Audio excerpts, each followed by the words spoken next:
objetivo principal es un objetivo didáctico o educativo. ¿Qué quiere decir? Que no venimos pues a hablar de política, ni de religión, ni de chismes, sino nuestra idea principal es acceder a la cultura y un poquito debatir sobre la misma. Otro de las principales características de un seminario es que es una reunión entre un grupo de público neófito, no experto, no experimentado que sea en el tema, y algunos expertos que son los que dan la temática y bueno, visualizan algunos puntos a exponer. La tercera característica de un seminario es que al final se hace un trabajo de investigación el cual se debe de entregar para que bueno, haya una lectura y haya una retroalimentación al respecto. Estas tres características son las que vamos a llevar en el seminario. Para tener el reconocimiento por parte del INAH es necesaria una asistencia del 80% a este seminario. Este seminario se proyecta desde el día de hoy hasta el mes de diciembre, ¿es correcto? En este periodo vamos a ir desarrollando todo un programa que ya está establecido, el cual está fundado en un enfoque histórico, es decir, vamos a empezar con el contexto de la Grecia antigua, que es donde pues nace la filosofía con ese nombre, aunque no como actividad, y a partir de ahí, bueno, nos vamos a ir desarrollando poco a poco, que es primeramente la religiosidad griega, todo el contexto, la ubicación geográfica. Después nos vamos a introducir un poquito en la cuestión de los mitos, la importancia que tiene el mito, para dar finalmente el paso del mito al pensamiento filosófico, es decir, a logos, al pensamiento racional. Una vez hecho esto, vamos a iniciar ya con los filósofos presocráticos, que son denominados así por la simple razón de que se piensa que vivieron antes de Sócrates. Hay cuestiones todavía en debate. Muchos de ellos se dicen que eran contemporáneos de Sócrates, algunos incluso que eran posteriores a él. No obstante, los expertos en estos temas los han clasificado a todo ese conjunto de filósofos como los filósofos presocráticos. Después de ello vamos a iniciar con Platón y Sócrates, que son dos figuras que no se pueden separar. Vamos a ver algunos diálogos platónicos, vamos a continuar con su alumno Aristóteles y a partir de ahí vamos a ir accediendo a los filósofos que consideramos los principales en el ámbito de la filosofía. Dejamos algunos afuera, no porque no sean importantes, sino por precisamente el tiempo que tenemos para el desarrollo del seminario. No podríamos abarcar a todos los filósofos con toda la estructura de su pensamiento. Decidimos tomar pues a los representantes que consideramos más relevantes. El seminario está propuesto para que acabe aproximadamente cuando lleguemos al periodo de la Ilustración. En un principio teníamos contemplado llevarlo hasta el romanticismo, desgraciadamente, bueno, se fueron postergando las fechas y no nos va a dar tiempo de llegar quizá hasta ese periodo, pero yo creo que Ilustración sin ningún problema lo vamos a abarcar. Bueno, pues sin nada más que concluir, yo creo que comenzamos. Le cedo la palabra a mi compañero Ismael, que nos va a dar algunas características del pensamiento filosófico, cómo se divide la filosofía, y después de esto vamos a empezar a platicar sobre ello. Bueno, con fines prácticos para este seminario, definir un filósofo de por sí ya es complicado, ¿no? Algunos quieren partir desde el origen, desde Grecia, pero cada filósofo va a dar una versión de qué es un filósofo. Hay quien lo define desde su actividad o desde su conocimiento o de una actitud hacia la vida. Con fines prácticos para este seminario vamos a englobar lo que serían las características que más resaltan en los filósofos que vamos a ver. Entonces, el quehacer filosófico cuenta con las siguientes características. Primero, la universalidad. El filósofo, o el quehacer filosófico más bien, lo que pretende es entender todo. Todo lo que pasa en este mundo tiene una razón de ser, tiene un propósito o tiene un origen. Lo que propone el quehacer filosófico es buscar esa totalidad, esa universalidad, que así como que se pueda entender, sobre todo, entenderlo en su cabalidad, ¿de acuerdo? La sistematicidad. Algunos filósofos, aunque no todos, buscan crear un sistema para darle coherencia a sus ideas. Que es decir, al darle coherencia a sus ideas es lo que se le denomina un argumento. Los argumentos, en la lógica clásica, están compuestos de proposiciones que derivan en una conclusión. todo filósofo va a generar sus proposiciones para llegar a su conclusión. Por así decirlo, va a llegar a su verdad. O, propiamente, va a llegar a aquel enunciado que le va a permitir explicar el universo o el todo. En esta lógica clásica hay dos tipos de lógicas, la deductiva y la inductiva. La lógica deductiva se caracteriza porque la conclusión es contundente. ¿A qué se refiere con que es contundente? Que la conclusión, la verdad de la conclusión no puede ser falsa. Un ejemplo de lógica deductiva que usamos a diario son las matemáticas. Una operación aritmética sencilla, 2 más 2 igual a 4. La conclusión es 4. No hay manera de que ese 4 sea falso. La verdad de las preposiciones y de la operación se transmite necesariamente a la conclusión. Pienso yo, bueno, lo bueno de que seamos dos es que podemos debatir. Las matemáticas es un ejemplo claro de lógica deductiva, de una verdad contundente. Un silogismo sencillo, ya usando expresiones o enunciados, dirá: todos los hombres son mortales, Sócrates es mortal, filósofo del cual hablaremos después. Para concluir, Sócrates es hombre, para concluir que Sócrates es mortal. Al principio parecerá algo redundante o dirán algunos un pleonasmo porque no aporta nada nuevo. Simplemente, la verdad, pasó de las premisas a la conclusión. Pero todo filósofo, para defender su postura, tiene que generar silogismos, tiene que generar argumentos de por qué cree o por qué piensa lo que está diciendo. Adelante, por favor. Bienvenidos. La lógica inductiva, a diferencia de la lógica deductiva, es que su conclusión no es contundente, sino es probable.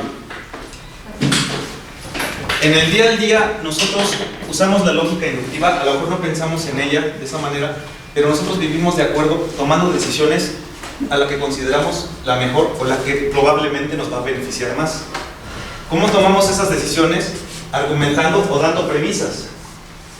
Proposiciones, premisas. Las premisas es lo que nos ayuda a reforzar esa probabilidad de la conclusión. Un ejemplo que yo le doy a mis alumnos, por ejemplo, es cuando fue el Mundial de Rusia, ¿no? Que jugó México contra Alemania. Yo les pregunto, ¿quién tenía más probabilidad de ganar, Alemania o México? Alemania, ¿no? ¿Por qué? Porque Alemania era el número 1 del mundo, su porcentaje de selectividad era muy alto. México, en cambio, no estaba rankeado por debajo del número 20, su índice de desactividad no era tan alto. Entonces todo parecía indicar que la conclusión de que Alemania le iba a ganar a México era más probable. Pero si algo tiene la lógica inductiva es eso. Al carecer de esta contundencia que tiene la lógica deductiva, no es necesario que pase. Ganó México, contra todo diagnóstico. Hasta por eso luego resulta que la vida suena ilógica, ¿no? Porque nosotros pensamos, es que tiene que resultar así, cuando resulta de otra manera. Eso es la lógica inductiva. Nosotros generamos premisas, generamos argumentos para volver nuestra conclusión probable, no contundente. ¿De acuerdo? ¿Alguna pregunta? ¿Hasta aquí? ¿No? ¿Me quiere preguntar? Déjame aportar algo. Adelante. Muy bien. Proposición o premisa.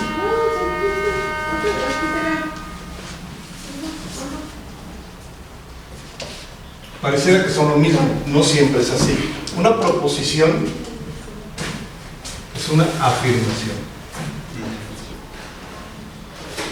que puede estar negada. Una afirmación como el día de hoy llueve. Eso es una proposición. Esa misma proposición negada sería el día de hoy no llueve. ¿Vale? Tiene una característica, es bivalente. ¿Qué quiere decir que es bivalente? Que tiene solo dos valores, o es falso o es verdadero. No puede ser falso y verdadero al mismo tiempo. Si algo es verdadero, automáticamente deja de ser falso, y si es falso, automáticamente deja de ser verdadero. Esas son como que las reglas del juego de la lógica. Hay tres principios: identidad, moral. No es necesario. No contradicción.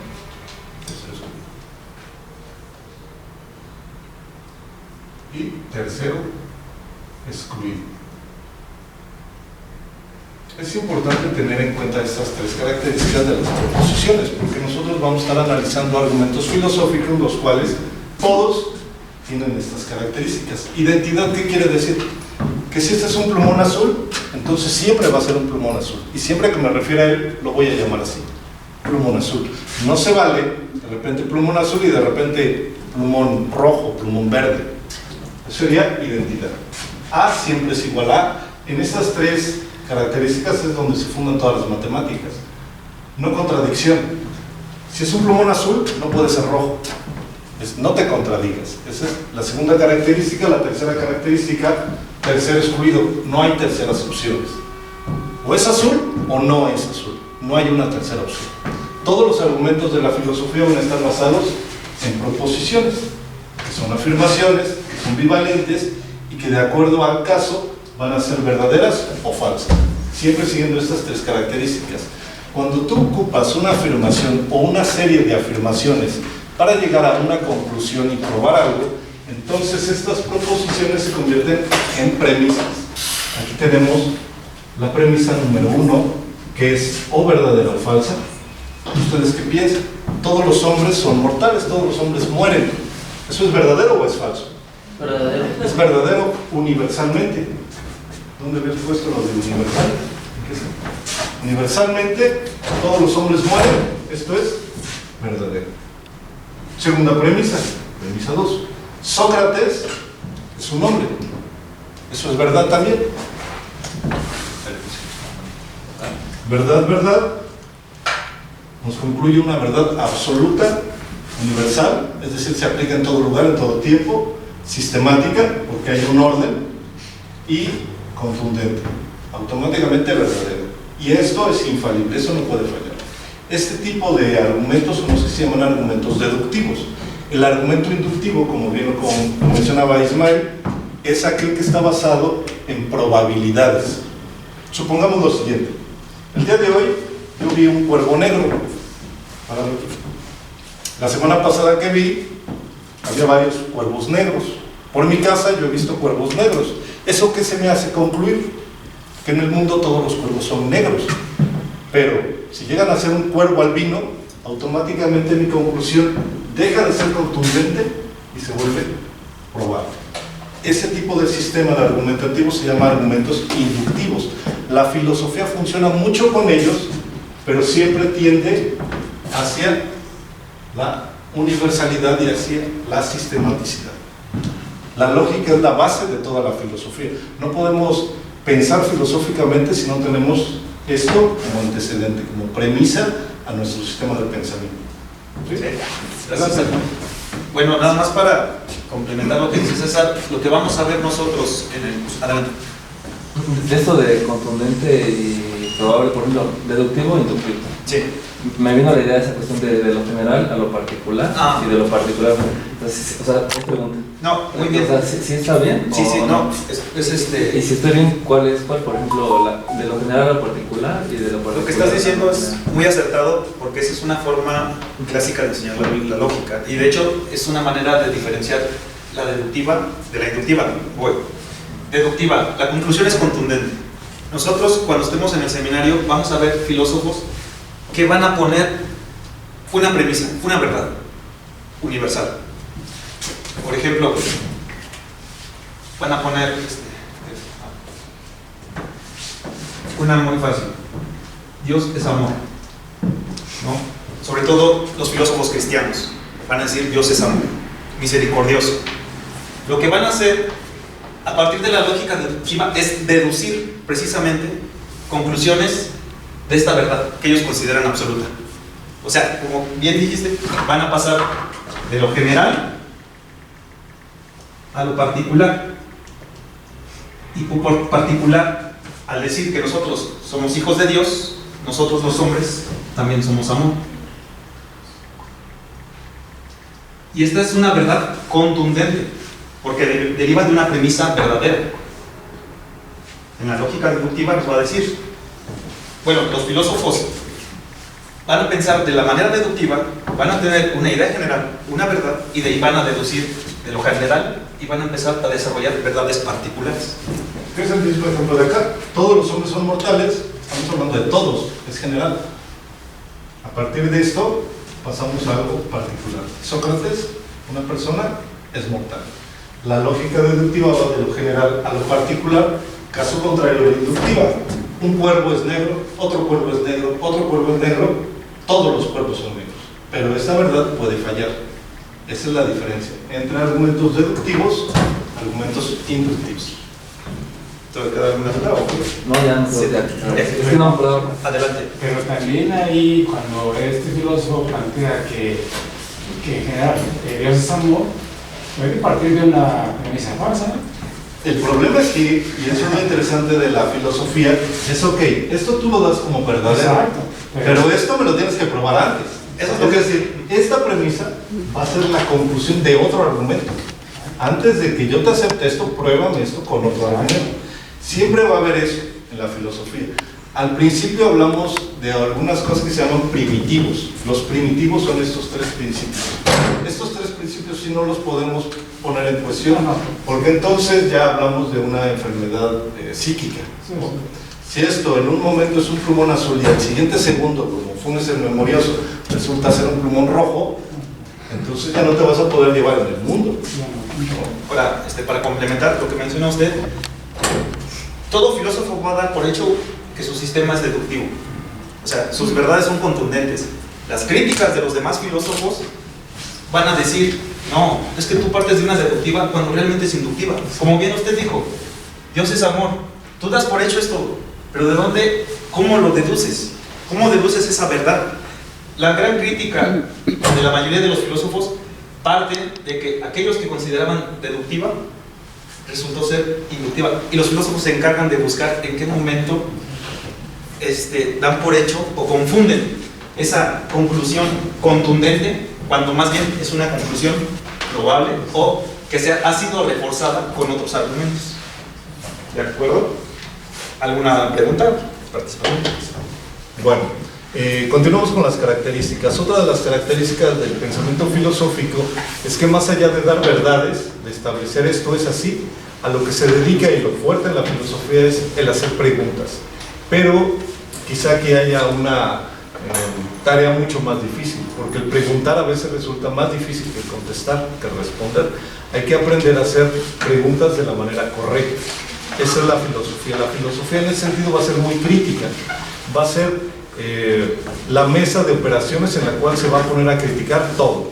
Critica la ciencia, critica la sociología, critica la política, critica la historia y critica incluso a la misma lógica. Hay filosofía que dice, bueno, sí, esas características son de la lógica, pero de la lógica deductiva. Y hay muchísimos tipos de lógica, ¿no? Más adelante vamos a hablar de otros tipos de lógica donde ya se mete el tiempo. Y entonces lo que en un momento es A, supongamos César en el kinder es A, pero César ahora profesor ya no es A. Ya es A'. Ya es A'. Y entonces, ¿qué pasó con ese A? Es el problema del cambio, que van a ser uno de los primeros problemas a los que los filósofos se van a encontrar. ¿Cómo es posible que yo siga siendo el mismo y al mismo tiempo ya no sea el mismo? ¿Cómo soy y no soy al mismo tiempo? Al mismo tiempo. Pero eso, bueno, ya es cuando entremos con los filósofos presocráticos, que son los primeros en plantear este tipo de cuestiones. Ahorita estamos viendo como que nada más las reglas del juego de la filosofía. ¿Ok? Filosofía occidental. Occidental. Sí, porque oriental sí. ¿Algo más, Ismael? Practicidad, bueno, ya lo menciona César con esto de la crítica. También lo que pretenden los filósofos al buscar esta universalidad, al buscar estas conclusiones contundentes, lo que está buscando es darle un orden a la realidad. Y al darle orden a la realidad, precisamente es plantearla. Ya sea que se plantea a través de preguntas, a través de silogismos, a través de argumentos, Pero la filosofía lo que se pregunta es cuestionarse cuál es el orden, o qué orden tiene. Ya después de ahí puede derivar algunos filósofos de eso. Bueno, dentro de ese orden, ¿qué lugar ocupo? Dentro de ese orden, ¿tengo libertad? No tengo libertad. ¿Cómo me tengo que conducir? ¿Cuál es mi papel en ese orden? Ok, pasamos si quieres a las ramas de la filosofía, Ismael. Perfecto. ¿Me ayudas a borrar? Claro. Bueno, todo esto nos va a servir en la filosofía para analizar un sinfín de temas, un sinfín de temáticas, y estas temáticas los filósofos ya más modernos los han dividido en ciertas ramas o áreas de la filosofía, porque bueno, no es lo mismo hablar de Dios que hablar de política, no es lo mismo hablar de el ser que hablar, por ejemplo, de si matar es bueno o es malo. No es lo mismo conocer que creer. Y todo este tipo de cuestiones las vamos a ir separando en algunas ramas de la filosofía, que ahorita Ismael nos va a hacer favor de ir anotando. En lo que anotan, por ejemplo, a mí me gustaron dos cosas. Sí. Una, ¿cuál te dijiste primitivos? Pues yo pensé en los seres humanos primitivos. Entonces, ¿a qué te refieres con primitivos? Porque, conceptos primitivos. Ahorita son dos cosas, ¿no? Okay. O sea, primitivos en sí, ¿a qué te refieres? ¿No? Porque puede ser que pensemos en la época de los primeros hombres, ¿no? O sea, ¿tú a qué te refieres? Porque yo veo que lo tomas como como si fueran los primeros argumentos, ¿no? Como el origen, o sea, la base, ¿no? Puede ser, no sé, o sea, que explicaras eso. Sí. Y en segunda ya vamos a entrar a las divisiones de la filosofía, cuando yo creo que será mejor, nada más para completarlo mejor como la base, primero decir qué es filosofía, Okay. qué es lo que se entiende como filosofía, y como de manera general, ¿no? Sí, sí, sí. De manera general, ¿qué es filosofía? Y en base a eso de qué es filosofía, pues ya entramos a las corrientes de esa. Muy bien. Okay. Es como sugerencia, no sé cómo. Sí, claro, no te preocupes. Mira, el concepto primitivo, a lo que me refiero es que hay conceptos, ideas que ya no podemos poner en cuestión. La primera idea, lo mencionaba yo, A es igual a A. Esto, desde la lógica más antigua con Aristóteles, ya no se puede poner en cuestión. ¿Por qué? Porque así es como funciona nuestro sistema o nuestro corpus cerebral. El pulmón azul es el pulmón azul. Y déjale de contar. 1 es igual a 1. Siempre. Ese es el primitivo, el básico. Segundo primitivo. Si 1 es igual a 1, entonces 1 no puede ser igual a 2, ni a 3, ni a 4. Ese es no contradicción. 1 es 1, no puede ser otro. Y tercer excluido. Si 1 es 1, entonces no hay otra posibilidad. Esos argumentos primitivos son los que no se pueden poner en tela de juicio. Si tú pones en tela de juicio esto, como lo mencionaba antes, sí hablamos de un problema neuronal, algo no está funcionando bien en la cabeza, según la filosofía occidental, según Aristóteles. En Oriente, obviamente A puede ser B y puede ser C al mismo tiempo y no hay ningún problema con ellos. Pero bueno, ese es otro sistema de pensamiento que por el momento no vamos a abordar aquí. Segunda cuestión, ¿qué es la filosofía? Yo creo que esa es la pregunta más difícil del curso y precisamente hacia allá vamos a tratar de definir qué es la filosofía. De manera histórica, la filosofía etimológicamente viene de dos conceptos: filos, que es amor o amistad, y sofía o sophein, que es sabiduría. ¿Qué sería la filosofía? Ese amor, esa búsqueda, porque el amor es búsqueda, no posesión, la búsqueda de la sabiduría. Y esta sabiduría debe ser universal, es decir, que lo que sepas sea aplicable en todo tiempo, en todo espacio, que no sea una verdad de hoy, sino que sea una verdad para siempre. El amor de la filosofía es esa búsqueda constante, no es posesión. Cuando lleguemos a Platón vamos a tener más claro qué significa este concepto del amor, tanto así que hablamos del amor platónico, ¿no? Que tiene mucho que ver más con el conocimiento que con un acto erótico.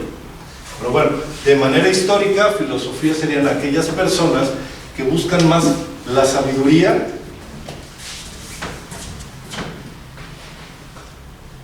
en las cosas, ontos, en los seres del mundo.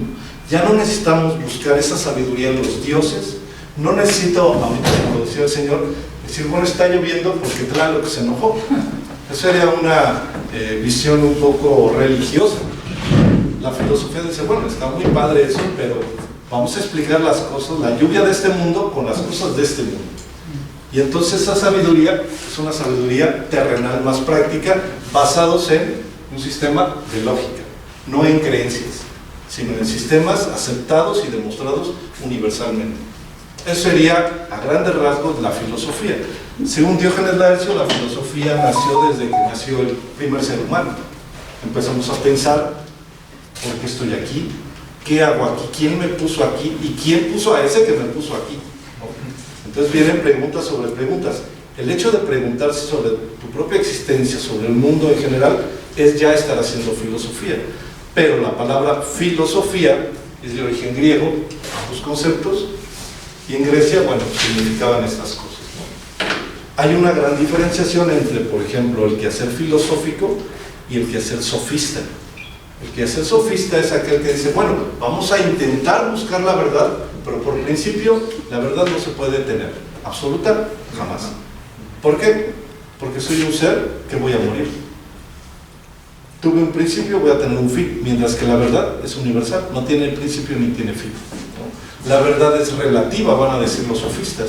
Depende si eres hombre, si eres niño, si eres adulto, si eres mujer, en qué contexto vivas, cómo fuiste educado, tu lengua, tu sistema de pensamiento. Entonces los sofistas siempre van a estar con esto del relativismo. La verdad no se puede acceder, e incluso si pudieras acceder a una verdad, sería imposible comunicarla, porque el lenguaje también es corto, no nos sirve para expresar verdades universales. Y tercero, aunque lo pudieras expresar, ¿cómo sabes que el otro está entendiendo justamente lo que tú le quieres decir? Entonces aquí el pleito entre sofistas y filósofos siempre se va a poner muy interesante.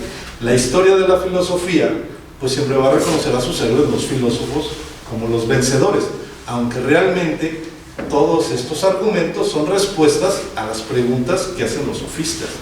Los sofistas eran más filósofos que los propios filósofos. ¿Puedo agregar algo? De hecho, sofista viene de la misma palabra Sofía. El sofista era aquel que era sabio. Y como dice César, algunos decían que no puedes tener la verdad, pero algunos sofistas decían, no, yo ya tengo la verdad y yo te enseño. La filosofía, el filósofo, al tener la palabra amor por la sabiduría, en un primer momento es también ir detrás de ella, como enamorado, porque no la tiene. El filósofo, eso lo remarcan mucho, lo vamos a ver con razón, el filósofo no tiene la verdad, sino quiere conocerla, quiere estar con ella, crear con ella, con la verdad. El sofista no, el sofista dice, yo soy sabio, yo ya sé. Y de hecho, bueno, algo que es muy común, van a decir los sofistas, por ejemplo, en ese tiempo pagaban, ellos cobraban por enseñar. El filósofo no.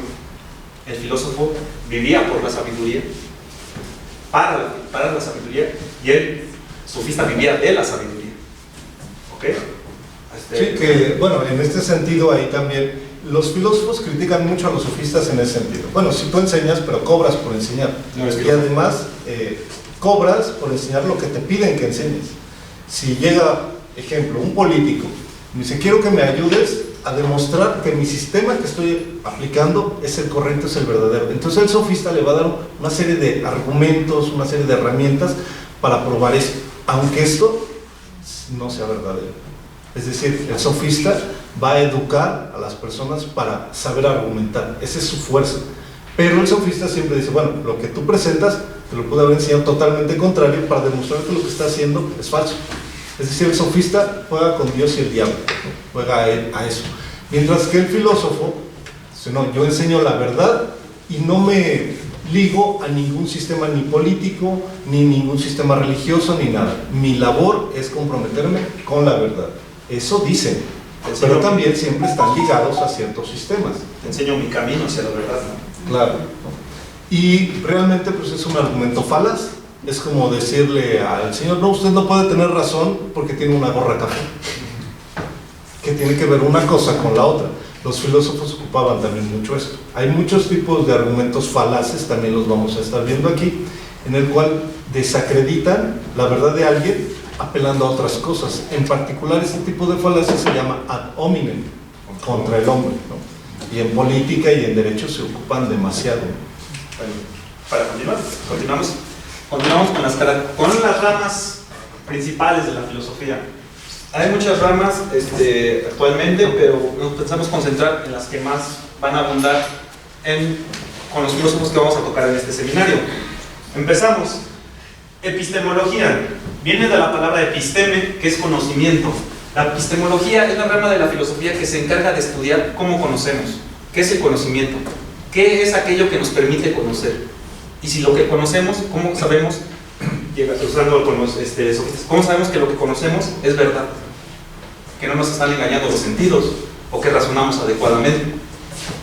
La estética. Antes de eso, permítame, Ismael, en la epistemología va a haber siempre otra vez la dicotomía. La episteme es el saber real, de donde van a ser la ciencia. Cuando te dicen a ti, el agua tiene H2O, ya como que no te pones a investigar si sí o si no, o sea, lo crees. Es un conocimiento epistemológico. Está probado, está argumentado y es aceptado. Mientras que la otra parte se le llama doxa, la opinión, lo que cada quien cree. Pero esta doxa siempre nos lleva a errores. El filósofo va a tratar de seguir siempre una visión epistemológica. De hecho, la epistemología es, muchos dicen, la base de toda la filosofía. Porque si tú no sabes que lo que estás diciendo es realmente conocimiento verdadero, entonces estás hablando lo que tú opinas. Y de opinar, tú pues también puedo opinar yo, ¿no? Propiamente, bueno, ya lo veremos más adelante, los primeros filósofos no se llamaban filósofos, se llamaban científicos, precisamente por la episteme, un conocimiento veraz. ¿Algo más?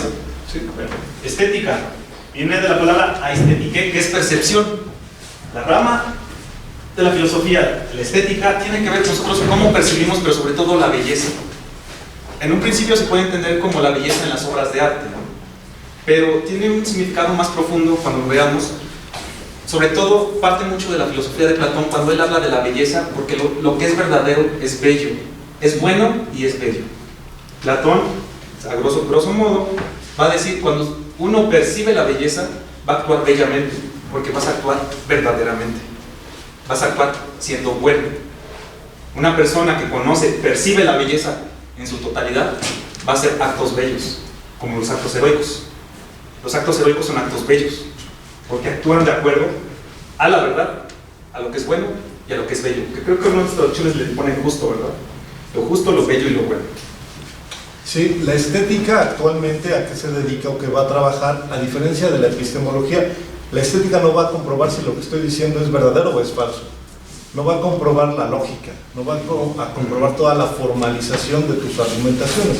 La estética más bien se va a dedicar a pensar qué es lo bello.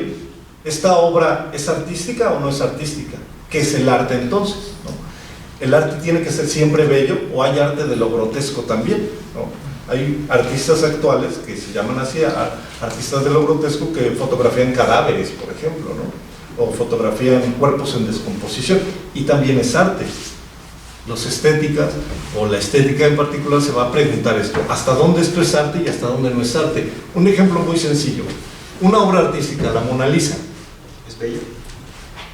¿es arte o no es arte? ¿Qué características tiene? ¿Es única? Porque no hay dos o tres Mona Lisas, es única. ¿Es irrepetible? Porque Leonardo da Vinci no va a volver a pintar otra. Y es auténtica, es decir, la hizo Leonardo da Vinci. Estas tres características, para algunos, es lo que conforman a la obra de arte. Pero entonces, ¿qué pasa con la música? La música, yo traigo mi canción en mi celular, pero él trae la misma canción, y usted trae la misma canción, y él trae la misma canción. Entonces ya no es única, ya hay reproducción. ¿Qué quiere decir? Que esta canción entonces ya no es arte. Este tipo de cuestiones son los que se va a trabajar aquí en este. Hay que hacer la diferenciación de cuando hablamos de epistemología y cuando hablamos de estética. ¿Usted quería preguntar algo? Sí, por ejemplo, que pone de la Mona Lisa. Ok, se entiende que creado realmente por Da Vinci la razón, pero puede haber otro pintor que la copie fielmente, y ahí que ya se sabe entonces del concepto de arte, ¿o qué? Eso es, esa pregunta ya es filosófica. y ya es estética. Una reproducción sigue siendo arte o ya no es arte. Bueno, depende. Y el problema más grande es ahorita con la música. Porque toda la música que hay es reproducción. Y entonces, ¿dónde está la obra artística? Una sinfonía de Beethoven, si yo la traigo en mi celular, ya no es arte. O es únicamente arte la partitura que escribió Beethoven. Eso es lo que vamos a dialogar, pero todavía mucho más adelante. Ahorita estamos nada más dando los pasos de qué se trata el asunto. Y como adelanto, bueno, en la estética, la percepción de la belleza era importante en los griegos, que vamos a ver. Porque los griegos, cuando reproducían o creaban más sus estatuas, lo que reproducían era el momento bello o el cuerpo bello. Todas las estatuas de la Grecia clásica eran atletas, eran cuerpos bellos. ¿Cuál era la intención de estas estatuas? Que el griego, el ciudadano de la polis, al verlos, se conmoviera o pudiera apreciar esa belleza y lo motivara a actuar bellamente. Ese es un primer paso de la estética. Bueno, de la Grecia antigua. Bueno, continuamos. Ética viene de ethos. Ethos es carácter. La ética va a tratar sobre la conducta. La ética no va a hablar sobre cómo tenemos nosotros que actuar, sino aquellas reglas morales por las cuales nos basamos o basamos nuestra conducta. La ética se va a cuestionar cómo las justificamos. Como el ejemplo de la lógica deductiva y la lógica inductiva. ¿Cómo justificas esa regla moral? ¿Esa regla moral es contundente o simplemente es probable? Ese es el primer planteamiento que se va a hacer la ética. La ética no se mente de si es bueno o malo. Dice la ética, primero vayamos a lo primordial, a lo primero. ¿Cómo definimos lo bueno? ¿Qué nos motiva a lo bueno? Y ahí, la ética va a ver cómo se deriva de lo bueno, cómo se generan estas reglas morales. Pero la ética lo que le interesa es eso. ¿Qué fundamenta las reglas morales? Sí, permíteme agregar algo, Ismael. Bueno, ethos. Ethos en un principio en griego es una palabra que tiene el significado de ser un nicho, un resquicio, una cueva en donde se protegen los animales. Se decía, mira, ahí está el ethos de la zorra, dice, la madriguera de la zorra, donde ella se protege. Después este ethos, que es un lugar en donde los animales se protegen, va a pasar a humanizarse, es decir, son los hogares. Mi ethos es mi hogar, donde yo me protejo del clima, del ambiente. Más adelante este concepto va a ir evolucionando y este lugar externo se va a interiorizar al ser humano. Mi ethos es ese lugar dentro de mí en el cual yo me siento seguro, mi personalidad, mi carácter, como bien lo pone ahí Ismael. Y después este carácter va a tender a ser universal. Es decir, así como me porto yo, deberían de portarse todos. Y ahí es donde empieza el problema. Expreso mi carácter a través de mi conducta. Exactamente. Es una de las ramas de la filosofía pues más apasionantes, porque simplemente aquí preguntarnos qué es el bien, nos podremos llevar 2, 3 días dialogando aquí qué es el bien y seguramente no vamos a llegar a una conclusión, pero este ejercicio de estarnos preguntando es el ejercicio filosófico. Adelante. Para ir más profundo, ¿no? ¿Estoy actuando bien? Yo mismo estoy actuando bien. ¿Cómo sé que estoy actuando bien? ¿Quién me dice que estoy actuando bien? Lógica. Lógica para el estudio viene del lógique, que es dotado de razón. Pero este lógique viene de logos. Logos se define como razón, la palabra griega. Hay muchos escritos acerca de qué es el logos. Ustedes lo han visto, por ejemplo, al fin como sufijo de palabras como biología, sociología, que logía viene siendo estudio de. Esa logía viene de logos, razón, pero no un razón contemporáneo como lo pensamos ahorita nosotros. Para ellos los griegos el logos era la palabra hablada, pero esta palabra hablada que es una forma de la idea de lo que tú piensas. A nosotros al estar hablando con ustedes estamos en un logos, porque es una palabra dinámica. Yo hablo, ustedes escuchan, ustedes hablan, esa palabra se va moldeando. Esta idea que yo ya solté se va a moldear con la participación de ustedes y con mi participación. Por eso en los griegos era muy importante, sobre todo los filósofos, el diálogo, porque el diálogo es el camino a la verdad. Moldear la palabra, moldear el logos para poder hablar de la verdad. Si no hay una palabra adecuada para la verdad, ¿cuál va a ser? De ahí se puede decir, bueno, si podemos moldear el bien, el logos del bien, la palabra bien, pues ya podremos hablar del bien, pero siempre va cambiando, porque yo creo que lo hermoso de esto es ese dinamismo que se le da. Para los griegos tiene que haber dinamismo. Filosofar por uno mismo es un ejercicio padre, pero filosofar con los demás es aún más hermoso porque la palabra crece, se nutre y va adquiriendo forma. Ok, pasamos a metafísica. Metafísica viene de dos palabras, meta y física. Meta es lo que está más allá de. Física es naturaleza. También en la antigua Grecia, por ejemplo, la palabra física como la entendemos no tiene que ver con la asignatura que dan en las preparatorias o en las academias. Para ellos física era lo físico, lo que puedo tocar, lo que puedo observar, lo palpable, lo tangible, la naturaleza. Esa es la física. Por eso es que en un primer momento estos filósofos más bien eran llamados científicos y naturalistas, porque estudiaban la naturaleza. Ellos creían que la verdad era a través de lo que se podía ver, de lo físico. Para llegar a la verdad era a través de lo físico. La metafísica, usando las palabras más allá de la naturaleza, lo que están dando a entender, lo que está buscando es los principios que le dan orden o que causan la naturaleza. Ir más allá de ¿qué hay más allá de la naturaleza? ¿Qué hay más allá de lo tangible, de lo palpable, de lo que puedo degustar? ¿Qué hay más allá? Al ir más allá, pues debe de haber un principio, algo que sustente. ¿Qué es lo que sustenta esto que yo veo? Esta naturaleza. ¿De acuerdo? Ontología. Ontos. La palabra griega ontos es el ente. ¿Y qué es el ente? Lo que es. Aquello que está dotado de realidad. Para ahondar un poco, la metafísica simplemente se va a enfocar en el es, en el ser. Ser entendiendo que es aquello que sustenta la naturaleza.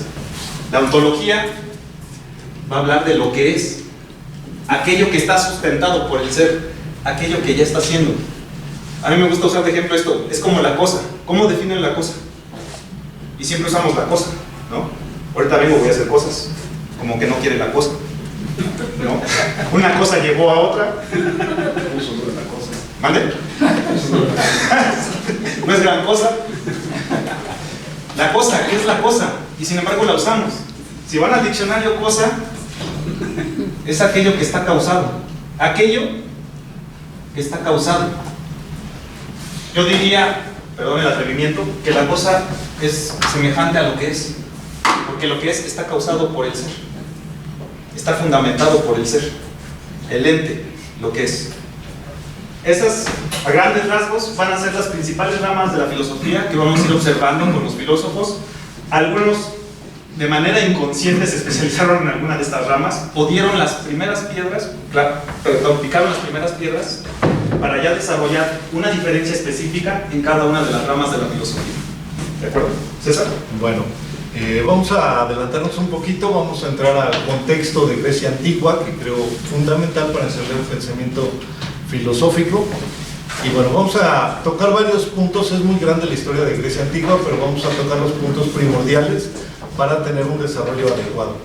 Antes de terminar esta parte, ¿sí? Me quedó varias, pero voy a decir una por el tiempo, ¿no? Por ejemplo, él explicó lo del el ente, ¿no? Y tú ahora vas a hablar del onto.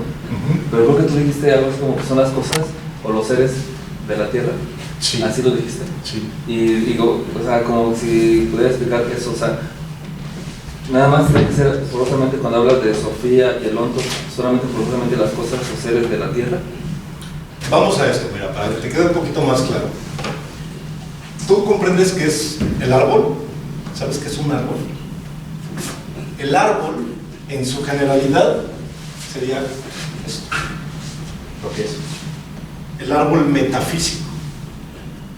Pero el árbol de pirul, el árbol del pino, el manzano, ya son ónticos, son fenómenos. Tú puedes ir y tener relación con ellos, los puedes oler, los puedes tocar, los puedes medir. Estamos hablando de ontología. Ya no por el árbol, que quién sabe dónde está, la idea de árbol. La idea de árbol sería la metafísica, el ser del árbol, que es lo que todos los árboles, los pinos, todos tienen en común. Eso es lo metafísico. Pero cuando vamos a estudiar un árbol en particular, ¿qué ¿Qué son los pinos? Entonces ya estamos hablando de ontología. Esto se pone más padre cuando lo universalizamos. ¿Puedo usar otro ejemplo? Sí, adelante. Por ejemplo, la misma idea de, volviendo a lo mismo, de Dios. Podríamos decir, Dios es ser. ¿Cuál sería lo que es, o cuál sería el ente de Dios? Ya podrían ser sus 1000 representaciones, ¿no? Ya sea Tlaloc, Zeus, Poseidón, Hades, Shiva. Sí. Exactamente. Adelante. Cabe por ejemplo, en lingüística, el campo semántico fruta es un abstracto. O sea, si tú llegas con el frutero, que es un ente concreto, y le dices, dame fruta, entonces decir, ¿cuál, no? Exactamente. Está ahí uno en el terreno de la metafísica. Pero en cuanto tú dices, no, pues duraznos, kiwis, Ya estás hablando de lo que es. ya es el óntico. Y así como que va el brinco de lo metafísico a lo óntico, que pudiera ser dentro de los campos semánticos en lingüística. Ajá. Bueno, finalmente, las palabras son nuestra limitación, o bueno, son la manera en que nosotros limitamos el ser. Porque con las palabras nosotros le damos del ser, con las palabras hablamos de lo que es, no hablamos del ser. Es muy bueno tu ejemplo, porque lo que decías de lo general a lo particular en la lógica. Si lo ponemos de esa manera, el ser es lo general, lo particular sería lo óntico. Pero ahora piénselo en cosas todavía más abstractas, ¿no? Dios, el amor, ¿no? El amor es, y si el amor es, ¿cómo se expresa? ¿Cuál es el ente del amor? ¿No? O me gusta otro, el pollo, ¿no? También igual, o sea, ¿a qué sabe a pollo? Es más rico que el pollo, sabe como a pollo, ¿no? O sea, de alguna manera siempre ir de lo general a lo particular. Se puede decir que es como el ente y sus ontos, más o menos. No, onto y ente vienen de la misma palabra, perdón. El onto es el ente, es lo que es. Al revés, el onto y sus entes. Es que onto y ente es lo mismo. Más bien es el ser y el onto. El ser, o sea, lo metafísico, y El lo que es. abstracto más abstracto que te puedas imaginar. El concepto más abstracto en filosofía es ser. Un concepto óntico, tenedor. Para tú poder clasificar o definir esto, Aristóteles dice, tienes que hacer dos cosas. Primero ver hacia arriba y luego ver dentro de él. Hacia arriba, ¿a qué grupo de cosas pertenece el tenedor? Sí. Instrumentos de cocina. Instrumentos de cocina. Todavía puede ir más general. Pero eso es ver al grupo, hacia arriba. Ahora, su particularidad, ¿qué es lo que lo hace específico a él? Que tiene los piquitos, no tiene dientes. Y entonces la definición de tenedor sería, es un instrumento de cocina que tiene dientes.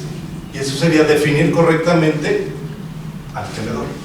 Pero el problema, ¿cómo define ser? El ser, ¿a qué grupo de cosas pertenece? No hay, porque el ser es el grupo más grande que hay, no hay grupos más allá. Entonces el problema es que no se puede definir el ser. Y de ahí viene la crítica a toda la metafísica. Estamos hablando de algo que no se puede definir siquiera. Lo ocupamos, pero no se puede definir. El ser viene al traslaparse como un primitivo. Lo ocupamos, incluso como verbo, la mesa es, pero yo no puedo definir qué es el ser. ¿Te das cuenta? Entonces por eso ahora ya en la filosofía se habla más de fenomenología. En la ontología, es decir, vamos a hablar de las cosas, ¿vale? Y nos acercamos más a la realidad física, eso es lo que te decía en un principio. ¿Ok? ¿Dudas hasta aquí? ¿No? Más. ¿Todo bien? Bueno, es importante que sí tengamos claros estas ramas de la filosofía. Vamos a iniciar un poquito con el contexto de Grecia antigua. Bueno, vamos con su localización primeramente. Grecia pertenece, o es parte de un estado europeo, queda situado en la parte sur meridional de la península balcánica. Grecia está conformado tanto por una parte del continente europeo como por un número de islas que están alrededor del mar Jónico y del mar Egeo. Y también tiene algunas otras colonias en lo que sería Asia. Estamos hablando en la antigüedad. Por eso Grecia se hablaba de una Grecia continental, es decir, dentro del continente europeo, una Grecia asiática, que es parte del continente asiático, y una Grecia insular, es decir, la mayor parte de Grecia son islas. Estas islas van a tener una gran importancia porque en el cruce de un lugar a otro van a tener que tomar estas islas como punto de descanso para los traslados comerciales, y en estos traslados comerciales pues obviamente va a haber mucha colaboración en cuanto a sistemas de pensamiento. Algo importante también, los festivales griegos. Actualmente tenemos todavía los festivales olímpicos que vienen desde la Grecia antigua. Los festivales olímpicos se remontan desde el año 870 a.C. con el rey Ifitón, el cual supuestamente los inauguró.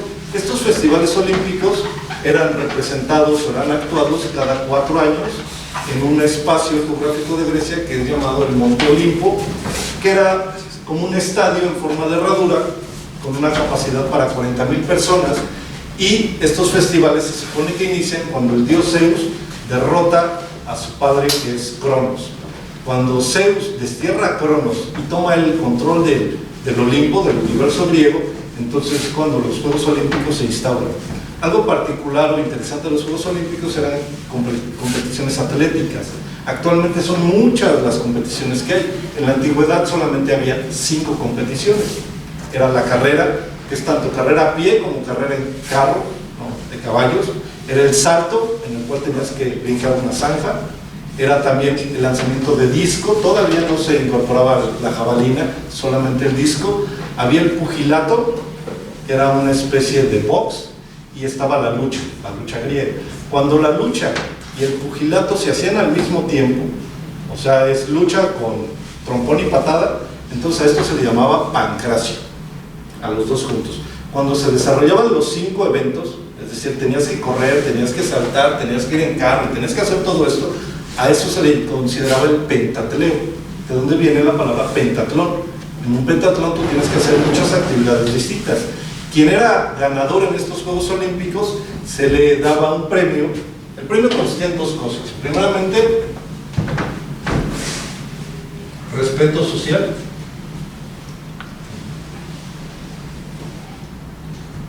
Que trascendía, se decía, ese ya no es un hombre, se ha convertido en un dios. ¿Por qué? Porque no hay nadie mejor en el mundo que él para lanzar el disco, por ejemplo. Entonces es el dios de eso. Cuando se hacían estos festivales olímpicos se dictaba también una tregua entre los diferentes estados griegos, que regularmente siempre estaban en guerra. Los griegos eran una nación que crece gracias a la guerra. En ese sentido es como todos los grandes imperios, es mucho más fácil ir, pelear y robar que ponerme yo a trabajar en casa. Los griegos son muy así. En estos festivales olímpicos, que duraban 7 días, se instaló una paz con todos los territorios para que cada territorio enviara a sus mejores atletas, y dentro de las olimpiadas era como que la guerra política. Era, a ver, vamos a ver quiénes son los mejores, si los atenienses o los espartanos, o los jonios, ¿no?, o los micénicos, o los cretenses. Y entonces ahí era como que, bueno, sí, tú me ganaste en la guerra, pero en los Juegos Olímpicos te gané. Era como algo muy honorable. Estos Juegos Olímpicos finalmente cerraban cuando se les daba su corona, que representaba la divinidad. Era una corona de olivo que vemos que, bueno, todos los personajes de la teogonía griega, de los dioses griegos, la portan, ¿no? Cuando tú tienes esta corona de olivo, tú ya eres un dios. Por lo tanto, el Estado griego también te facilitaba todas las facilidades para que tu vida fuera tranquila. Es decir, no te daba una pensión, pero todo lo que tú querías o necesitabas en Grecia, el gobierno te lo proporcionaba. Casa, dinero, esclavos. ¿Por qué? Pues porque nos pusiste en alto en estos Juegos Olímpicos. Hay otros 3 tipos de juegos. Están los Juegos Píticos. Los Juegos Píticos se desarrollaban en Delfos, que es otra ciudad muy importante en Grecia, donde va a estar el oráculo de Delfos, que es uno de los sitios religiosos más importantes en Grecia. Vamos a hablar de él muy a fondo. Pero bueno, estos Juegos Píticos nacen cuando el dios Apolo llega montado en 2 delfines, por eso se llama Delfos esa ciudad, baja de los delfines y los pobladores de Delfos le piden ayuda porque hay una gigantesca serpiente pitón que ha matado ya muchos pobladores, ha consumido ganado, y entonces el dios Apolo saca su arco, sus flechas, mata a la serpiente Pitón y por eso se instauran los juegos píticos del dios Pitón, que es Apolo. Sus sacerdotisas van a ser llamadas las pitonisas y van a estar dentro del oráculo de Delfos, que es un templo en el cual las personas pueden ir a consultar su futuro o también su pasado. No cualquier persona, porque cobraban pues bastante, y además no estaba garantizado por el pago que hacías que la pitonisa, la sacerdotisa, te respondiera. Tenía que haber antes una serie de pruebas. Tenías que llevar una cabra, tenías que mojarla, la cabra se tenía que sacudir y tenían que pasar muchas pruebas para garantizar que pasaras, pudieras hacer tus preguntas al dios Apolo. El dios Apolo le hablaba a la pitonisa que estaba en trance por el consumo de ciertas sustancias alucinógenas, y entonces la pitonisa respondía en forma pues un tanto misteriosa cuál era la respuesta a tu pregunta, ¿no? Esos son los juegos píticos. Los juegos píticos, a diferencia de los juegos olímpicos, no eran atléticos. Es decir, aquí únicamente había competición de cantos y de himnos. Y quien ganaba en estos juegos píticos se les daba una rama. Uy, no pinta. Déjame lo mojado, ¿verdad? De laurel. Igualmente la rama del laurel es un símbolo con el cual tú te conviertes en Dios en la tierra. Algo importante de la religiosidad griega. Para los griegos sí existe una especie de infierno, de inframundo, y sí existe una especie de cielo, que son los campos elíseos. El infierno se llama Hades, aunque la parte donde se tortura dentro del Hades nada más es el Tártaro, y no todos vamos ahí. De hecho, en el mundo griego solo 3 personas están ahí, ya más adelante comentaremos quiénes son, pero todo el demás parte del infierno, que es el Hades, es un lugar donde están todos los muertos, es como la ciudad de los muertos. No están sufriendo, no tienen torturas, pierden toda conciencia, pierden sentimientos, pierden el habla y andan como zombies ahí. Lo único que tienen es un hambre infinita. Esta hambre infinita se sacia cuando hay guerras en la tierra, cuando los muertos, acuchillados, decapitados, sangran en el suelo. Esa sangre se absorbe por la tierra, cae al infierno griego y entonces los griegos la absorben, los muertos, y vuelven a tener un poco de conciencia. Esto es peligroso porque al tener conciencia, estos muertos se quieren salir del infierno. Si logran salirse del infierno, sería la destrucción de la tierra. Es una parte del apocalipsis griego, ¿no? En los juegos píticos, más adelante se van a incorporar los mismos juegos olímpicos. Es decir, el mismo tipo que un día canta, al día siguiente tiene que saltar, tiene que correr, tiene que hacer pugilato y tiene que hacer todo eso. Cuando se unen ambos, entonces los juegos píticos toman mucho más presencia y mucho más valor que incluso los juegos olímpicos. ¿Por qué ya no existen este tipo de juegos? Porque la religión católica, al llegar a Grecia, ve que en este tipo de festivales hay tanta cultura y hay tanta manifestación religiosa que prefiere mejor borrarlos a callarlos y deja únicamente las competiciones atléticas, que esas, bueno, no son tan graves porque no hay tanta religiosidad ahí mezclada. Va a haber un tercer tipo de juegos, se los voy a anotar por acá: olímpicos, píticos. Estos se realizaban cada 3 años en Delfos, cada 4 años en Olimpia. Los juegos nemeos, igualmente cada 3 años. Estos se instauran en honor al se instauran en honor a Heracles. ¿Quién es Heracles? Hércules. Cuando Hércules llega a la ciudad de Nemea, los pobladores de ahí le dicen: hay un león terrible, el cual igual ha devorado pobladores, ha devorado ganado, y los pobladores no le pueden hacer nada porque es tan gruesa la piel del león que no le pasan las flechas, no le pasan las lanzas. Entonces Hércules llega, vence al león de Nemea, le rompe la quijada, le arranca la piel y con su piel se hace su capa, que es una capa pues muy poderosa porque cuando él va a luchar a las batallas, pues ninguna flecha lo penetra. Cuando él derrota a este león, se instauran los juegos nemeos. Estos juegos nemeos tenían como particularidad que eran otra vez artísticos. No había competiciones atléticas, únicamente las artes, y no todas las artes, era canto y danza nada más. Finalmente tenemos los tercer tipo de juegos, los juegos ístmicos. Se llaman así porque se dan en el istmo de Corintio. la tierra de donde es Edipo Rey, y hablaremos más adelante también de quién es Edipo Rey. Estos juegos tienen varias variantes de cómo comenzaron. Algunos dicen que fue Teseo, agradeciéndole al dios Neptuno por su ayuda al matar al Minotauro. Esto va a ser en Creta, ya hablaremos un poquito de los mitos que hay en Creta. Otros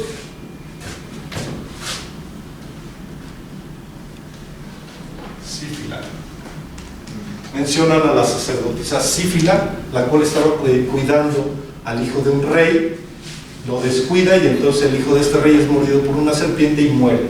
Y entonces se instauran los juegos sísmicos como un recordatorio de lo valioso que es la vida. Algo particular de estos juegos, aquí estaban las tragedias, representaciones artísticas, pero al mismo tiempo también había atlético.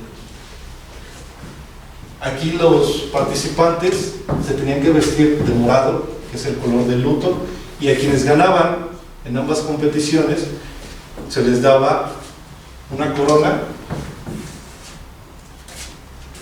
de apio, que en Grecia era considerada una planta fúnebre. Si nosotros olemos el apio, recuerda también un poco a cuando hueles un cadáver ya trabajado, ya tratado. Tienen como que ese aroma. Y entonces, estos juegos eran juegos fúnebres. Aquí había mucha religiosidad, mucho respeto, a diferencia de los demás que eran fiestas. Estos 4 juegos es lo que hacen que todo el pueblo griego se una, porque no hay una unión real en el pueblo griego, no es como México, que todos vivimos en el mismo territorio, hablamos la misma lengua, comemos de lo mismo, tenemos las mismas costumbres y todo es como muy igual, sin importar si tú eres del norte o del sur, es muy compartido. Con los griegos no. Los griegos en ocasiones tenían incluso idiomas distintos, algunas palabras se parecían, como si tú hablaras actualmente con un brasileño, por ejemplo. Algunas palabras como que tienen parecido, pero no nos entendemos del todo. Sus sistemas de gobierno eran diferentes. Lo que practicaban en Jonia no se practicaba en Esparta, ni mucho menos en Atenas. Cada uno tenía su sistema de pensamiento diferente, pero lo que sí compartían eran los juegos, estos 4 festivales, porque todo estaba fundado en teos, es decir, en los dioses, teogonía. Todos creían en la misma religiosidad y eso hacía que todos sintieran pertenencia a un pueblo, aunque estuviéramos en islas muy distantes y aunque nuestras islas estuvieran en guerra. Somos griegos y entonces tenemos que participar en esto para demostrarle al mundo, porque los griegos eran bastante racistas, que nosotros somos los únicos hombres perfectos en la tierra. Para los griegos, los demás seres humanos que no son griegos, que no hablan griego, parecen humanos, pero de hecho no lo son animales. Y eso me da a mí el justificante de ir, capturarlos y esclavizarlos. Los griegos practicaban la esclavitud. En base a esta esclavitud es donde surgió pues, toda su riqueza. Los países más ricos, Inglaterra, Estados Unidos, son ricos ¿por qué? Porque han sido muchos años pueblos que han tenido esclavizados a pues, más de la mitad del planeta, ¿no? Toda su gran tecnología, su cultura surge pues, por la sombra de estas culturas, de estos pueblos que fueron dominados y aplastados. Grecia no va a ser la excepción en este sentido. Algo también curioso de los Juegos Olímpicos, Críticos de Meos, es que únicamente participaban griegos que eran libres. ¿Qué tenías tú que tener como característica para ser un griego libre? Haber nacido en Grecia, de padres griegos, hablar el idioma griego y nunca haber sido capturado en batalla. Si tú eras capturado en batalla, automáticamente ya no eres libre, aunque te suelten. Tenías, para recuperar tu libertad como griego, tenías que salvarle 3 veces la vida a tu amo. 3 veces. Tenías que juntar 3 veces la fortuna de tu amo. Y finalmente tu amo te tenía que conceder la libertad 3 veces. Si pasaban esas 3 cosas, entonces tú volvías a ser un griego reconocido en Grecia como tal, y podías votar, podías participar en las asambleas y podías participar aquí. Si no, no. Entonces, la cuestión de ser griego era bastante complicada, eran muy racistas y pues muy pocos accedían de nuevo a la nacionalidad griega una vez que la perdieron. ¿Qué más? Algo importante, las guerras de Grecia. Por favor.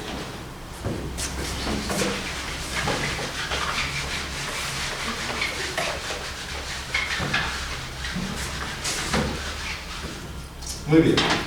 En Grecia hubo dos guerras muy importantes, las guerras médicas.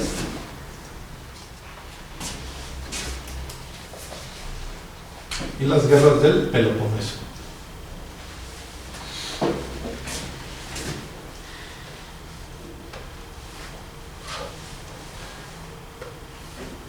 Ambas son muy importantes porque en base a ellas se va a generar toda la cultura occidental.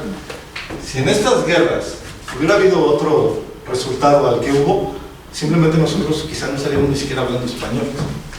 Quizás estaríamos hablando iraquí o palabi o alguno de esos idiomas de por allá de Irak, de Irán, que es de donde son los persas.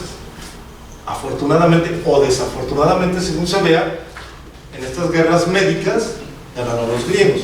Déjame explicarte por qué guerras médicas. No tiene que ver nada con medicina, no eran médicos peleando. Médicas viene de medos y así eran considerados los persas, así los llamaban los griegos. Los medos. ¿Por qué medos? Porque viven en la mitad de la tierra. Los medos comienzan sus guerras médicas con Darío, el cual va a atacar la ciudad de Jonia. Es una isla la cual está en el imperio griego, pero llegan los persas, empiezan a imponer impuestos, empiezan a pedirles cosas para no atacarlos y los jonios se rebelan.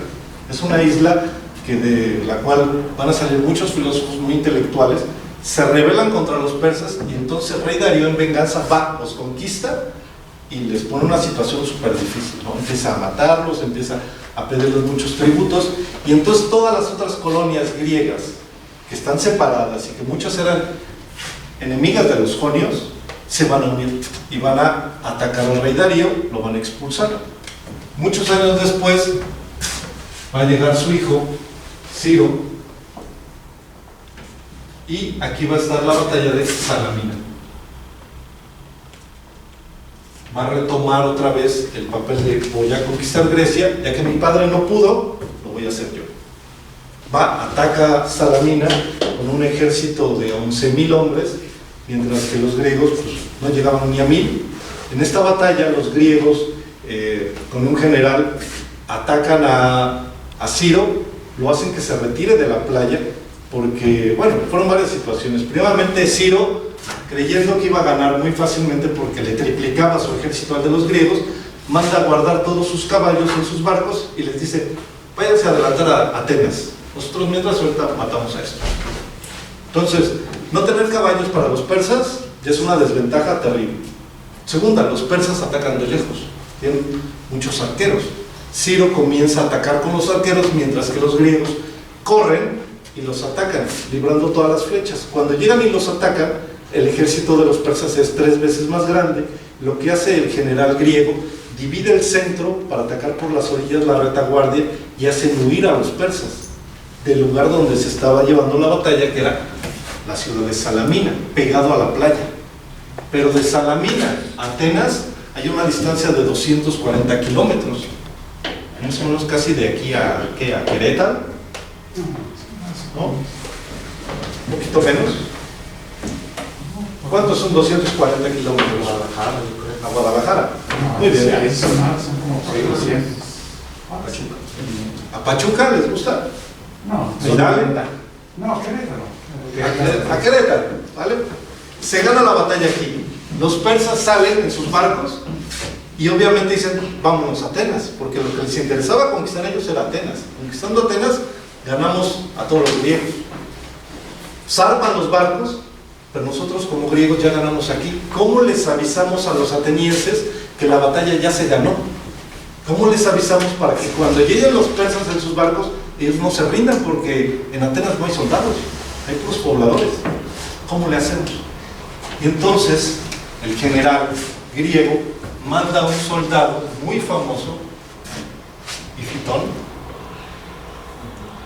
Le dice, Ifitón, tú vas a llevar la noticia.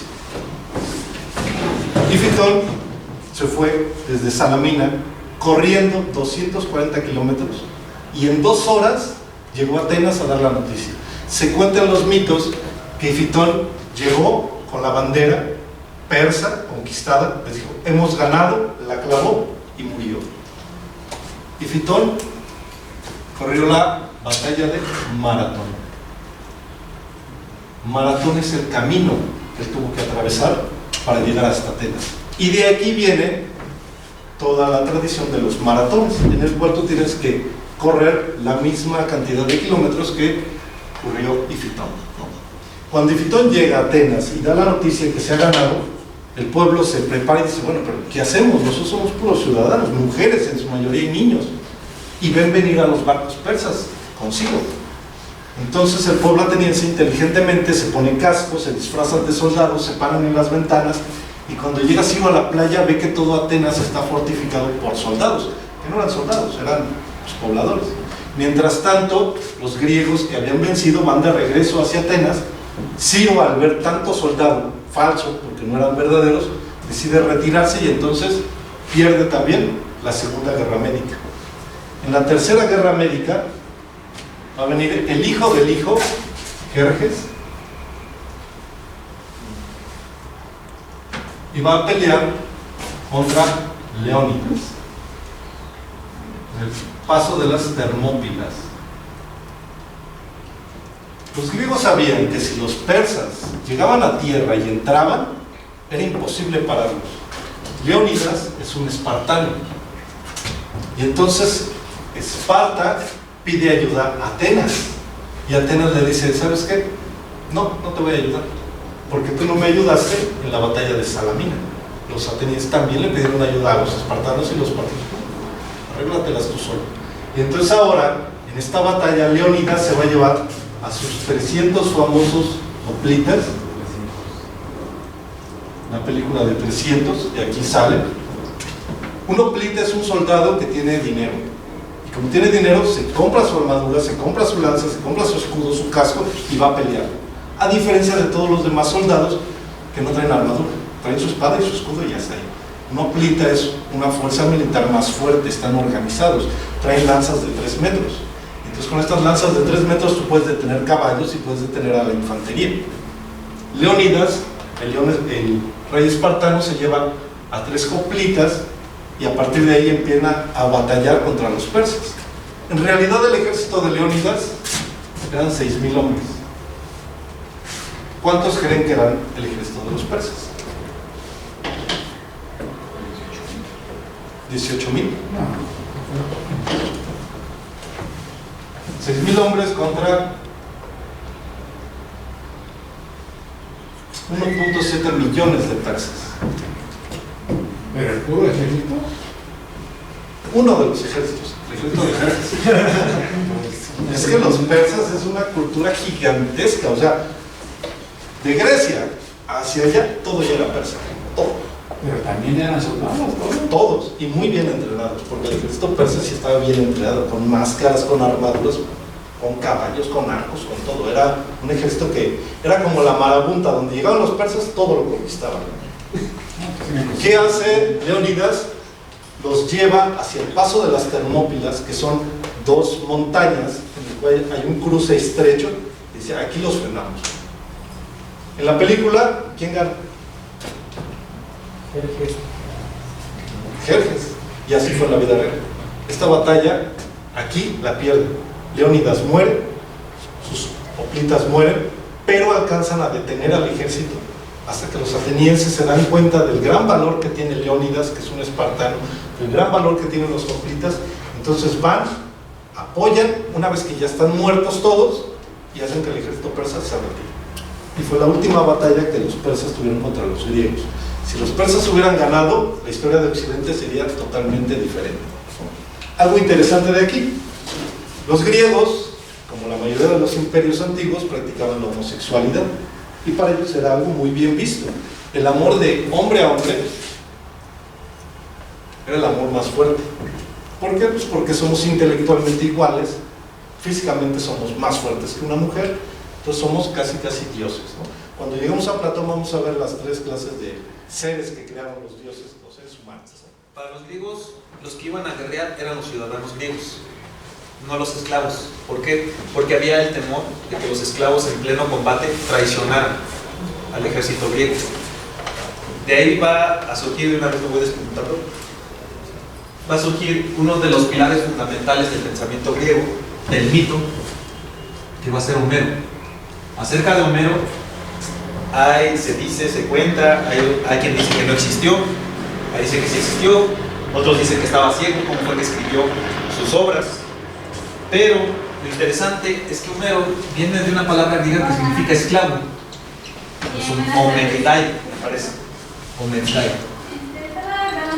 Estos esclavos griegos no podían ir al combate. Entonces lo que tenían que hacer era aprenderse los mitos o los relatos que se contaban en la antigua Grecia acerca de su origen o el origen de los dioses. Su labor era aprendérselos para que pudieran compartirlos o que se mantuvieran presentes en la cultura griega. Entonces es importante mencionarlo porque el mito empieza a adquirir forma a partir de Homero y después lo veremos con Hesíodo. Hesíodo no fue esclavo, me parece, pero de Homero sí. Entonces, de una vez ir despuntando cómo este movimiento de las guerras permitió que perviviera el mito. Nada más quería dar esa pequeña acotación. Sí, a lo que iban los hoplitas, como el ejército griego, lo mencionaba yo, en relación a la homosexualidad, era el ejército más poderoso. Piensa en esto. ¿Qué harías tú si ves que llega un señor, una señora, un joven, y golpea a alguien que tú no conoces, que está por allá? ¿Te meterías a defender? Seguramente no. ¿Por qué? Porque yo no tengo ninguna relación con ese tipo, quién sabe quién sea y quién sabe por qué le están pegando. Vamos a cambiar la situación. Imaginemos que tienes a tu pareja, hombre o mujer, no importa, y ves que la están agrediendo. ¿Te meterías a defenderlo? Claro que sí. Y con un valor de león, porque debes de quedar bien ante tu pareja. Los hoplitas, siendo parejas homosexuales, no abrían la línea griega porque no podían correr. ¿Cómo voy a dejar a mi amante que lo maten? Incluso si lo hieren, me tengo que quedar ahí a cuidarlo. Entonces este ejército era el más poderoso de Grecia, tanto así que ningún otro ejército lo pudo derrotar, incluso los persas.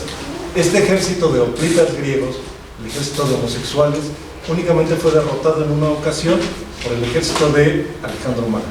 Que bueno, Alejandro Magno era imparable en este sentido, ¿no? También siendo griego, pero pues bueno, empezó a conquistar todas las demás colonias hasta que finalmente hizo su gran imperio, que va a ser el helenismo griego, lo vamos a ver más adelante, y finalmente, bueno, todo el imperio que funda Alejandro Magno pasa a manos de Roma, y bueno, ya hablaremos en su momento del imperio romano. Nada más para añadir, aquí ya adquiere otro matiz, lo que habíamos mencionado de la definición de filosofía de filos, amor. Como bien menciona César, en este ejército de hoplitas eran familiares, porque eran los ciudadanos libres. Los griegos ciudadanos eran los que iban a pelear y generalmente iban sus familiares a combatir, además de la pareja. Entonces, este amor era un amor filial, es el amor de amigos. Este es otro matiz para el amor. Está el amor de los amantes, de los homosexuales, pero también está el amor de amigos, la amistad. Aquí quiero otro matiz, la filosofía. El amor a la sabiduría es que tú quieres ser amigo de la sabiduría. No la quieres poseer, quieres ser amigo de la sabiduría. Porque con el amigo es como se entabla un diálogo, se forma un logos, una palabra correcta, exacta, para escribir o poder contener la verdad. Ok. Bueno, vamos a pasar ahora a las guerras del Peloponeso. Sí, para complementar esta idea que tienes, ¿no? O sea, hace rato hablabas de la homosexualidad en la Grecia antigua. Tengo algo en la mente que por ahí vi, no me acuerdo dónde, ¿no? Pero no es por no hablar de la mujer, o sea, no es así, sino más bien es en el sentido de la diferenciación entre el sexo y el amor, ¿no? O sea, creo que ellos hablaban de si quieres sexo, pues cualquier persona, un hombre o una mujer. Sí. De hecho, pero si tenemos, si somos hombres, creo que ellos decían, si quieres sexo, con una mujer, si quieres amor, con un hombre. Sí. de hecho, bueno, en ese sentido. los griegos tenían el ciudadano libre, que también hay que mencionar, era hombre. Las mujeres no eran ciudadanas griegas, no eran consideradas ciudadanas griegas. Alguna vez alguien me preguntó, bueno, los griegos creían en la bisexualidad, por aquello de que era muy común el amor entre hombres. Yo considero que no es que hubiera una bisexualidad como la tenemos ahora. Si tenían su pareja para tener hijos, para tener ciudadanos, pero por otro lado tenían un amor filial.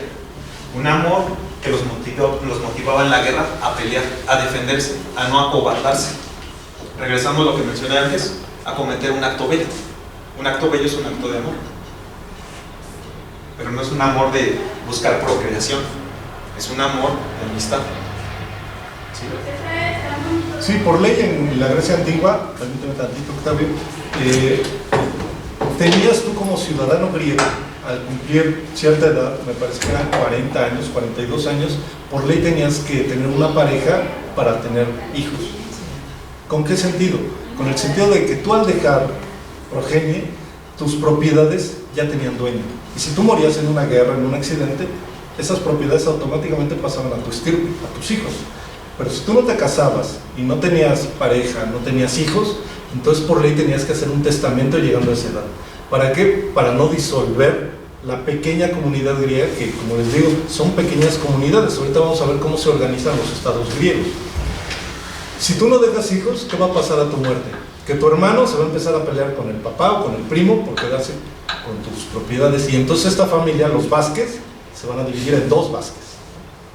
Los griegos querían evitar esto, como teniendo tu esposa, teniendo hijos, que nada más era con esa razón. Cuando nació un varón, los varones eran educados por las mujeres hasta los 3 años. Después de los 3 años, el niño varón ya no tenía por qué obedecer a su mamá y ahora lo tenía que educar un hombre. Y el niño tenía la posibilidad de mandar incluso a la mamá. Todo eso está fundado en mitos en los cuales se habla que la mujer no tiene raciocinio y por lo tanto no puede pensar y obviamente no puede amar. Parece que lo hace, pero no lo hace.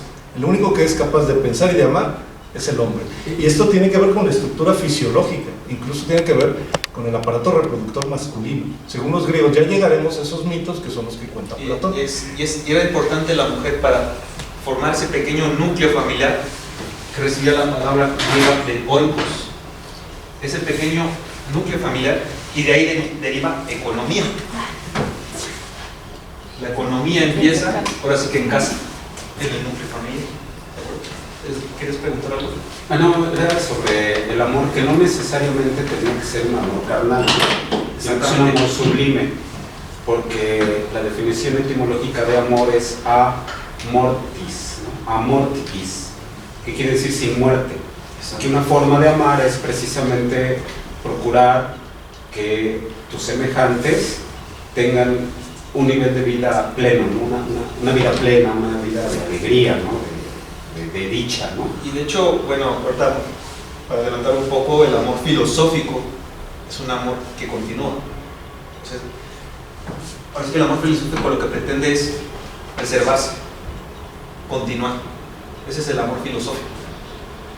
Además de ser un amor a la sabiduría, es un amor que deja huella en el mundo. Continuidad. ¿De acuerdo? Ya hablaremos más adelante del amor griego, platónico. Vamos a continuar con las guerras del Peloponeso. Las guerras del Peloponeso se desarrollan aproximadamente cerca del siglo V a.C. y estas guerras son las que van a destruir el imperio griego realmente. Son guerras internas entre los mismos pobladores griegos. Por un lado está la Liga de Delos, que es representada por los atenienses. Ahorita vamos a hablar de quiénes son estos. Y por otro está la Liga del Peloponeso.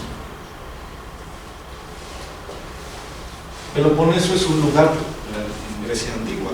Viene el nombre de Pelopón, que era un hijo de Tántalo, que era un rey muy famoso en Grecia. Tántalo es una de las personas que están en el infierno griego. Después hablaré de él. Estas dos ligas, Liga de los Atenienses y Liga del Peloponeso, tenían cosas muy distintas en su concebir de la república griega. Mientras que los atenienses pensaban más en la democracia, en la aristocracia, de hecho antes. La Liga del Peloponeso era un tipo de gobierno más guerrero. Aquí había una jerarquía. ¿Qué quiere decir? Que había dos reyes, los cuales surgían de las familias más fuertes, guerreramente, de los espartanos. La comunidad espartana es particularmente muy interesante. Los espartanos eran personas muy fuertes que practicaban mucho deporte y que su principal actividad era la guerra. Ellos, los espartanos casi no dejaron a la historia de la cultura nada, más que estas grandes batallas en las que participaron.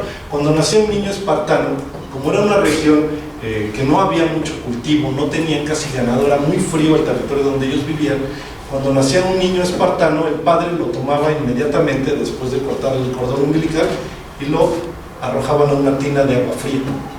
Si el bebé recién nacido comenzaba a querer empezaba a manotear, a quererse agarrar de las orillas, entonces el papá decía, este hijo sí sirve porque quiere vivir. Y entonces lo sacaban y le daban oportunidad de vida. Cuando nacía otro hijo, hacían exactamente lo mismo. Y si ese bebé no hacía nada, se quedaba ahí entumido, lo dejaban morir. Porque una familia espartana no podía tener más de un descendiente.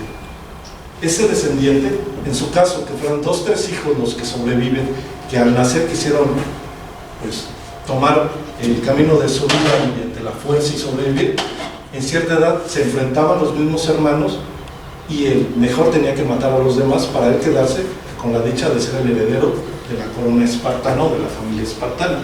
Los atenienses es otra cuestión totalmente diferente. Los atenienses son los creadores de la filosofía, de la poesía, de la historia. Toda la parte cultural son muy racionales. Estas dos formas de gobierno se enfrentan y finalmente los espartanos, que son los que derrotaron a los persas, piden ayuda a los persas para derrotar a los atenienses. Los derrotan, pero como ellos no sabían gobernar, porque no sabían hacer política, ellos sabían hacer guerra, pero no política, pierden el gobierno, los persas empiezan a entrar de nuevo y nuevamente el ejército ateniense sale a la batalla, vence nuevamente a los persas, pero la nacionalidad griega queda deshecha. Es aquí donde va a aparecer Alejandro Magno para pues, conquistar toda la Hélade, de todas las colonias griegas. Esta guerra del Peloponeso es también muy importante, fue la destrucción de la Grecia antigua, internamente, ¿no? Los grupos dentro de la Grecia son los que destruyeron a la misma Grecia. Vamos a hablar un poquito ahora de los periodos de la antigua Grecia, ya como parte final del contexto.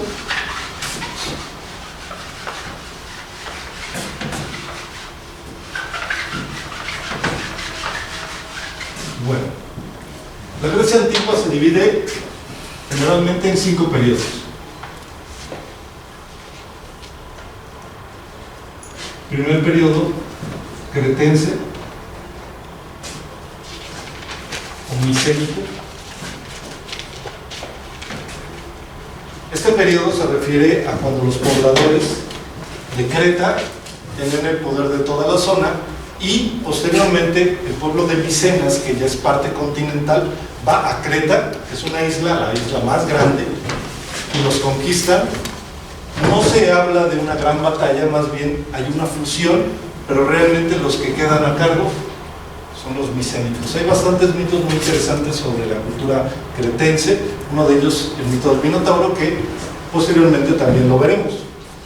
Otro de los periodos es la Edad Oscura.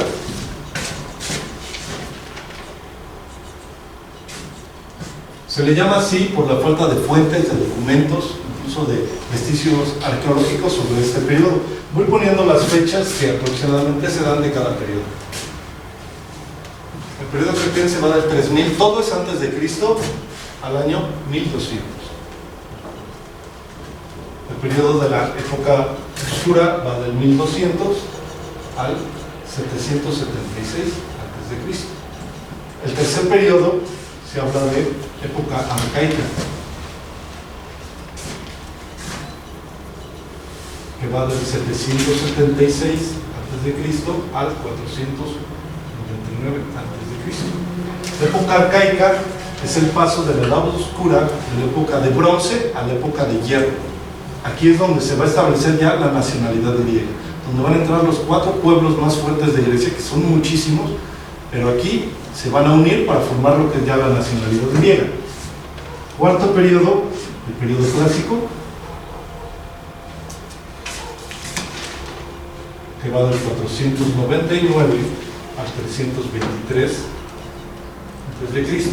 y finalmente el periodo helenístico,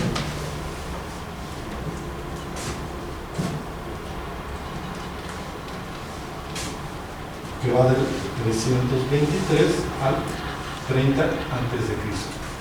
Estos 5 grandes periodos es en los que se divide la historia de la Grecia antigua. En cada uno de ellos hay sucesos importantes que en su momento, bueno, ya iremos retomando, porque, bueno, no es un curso de historia, sino de filosofía. Esto nada más nos va a servir como darle un poquito de contexto.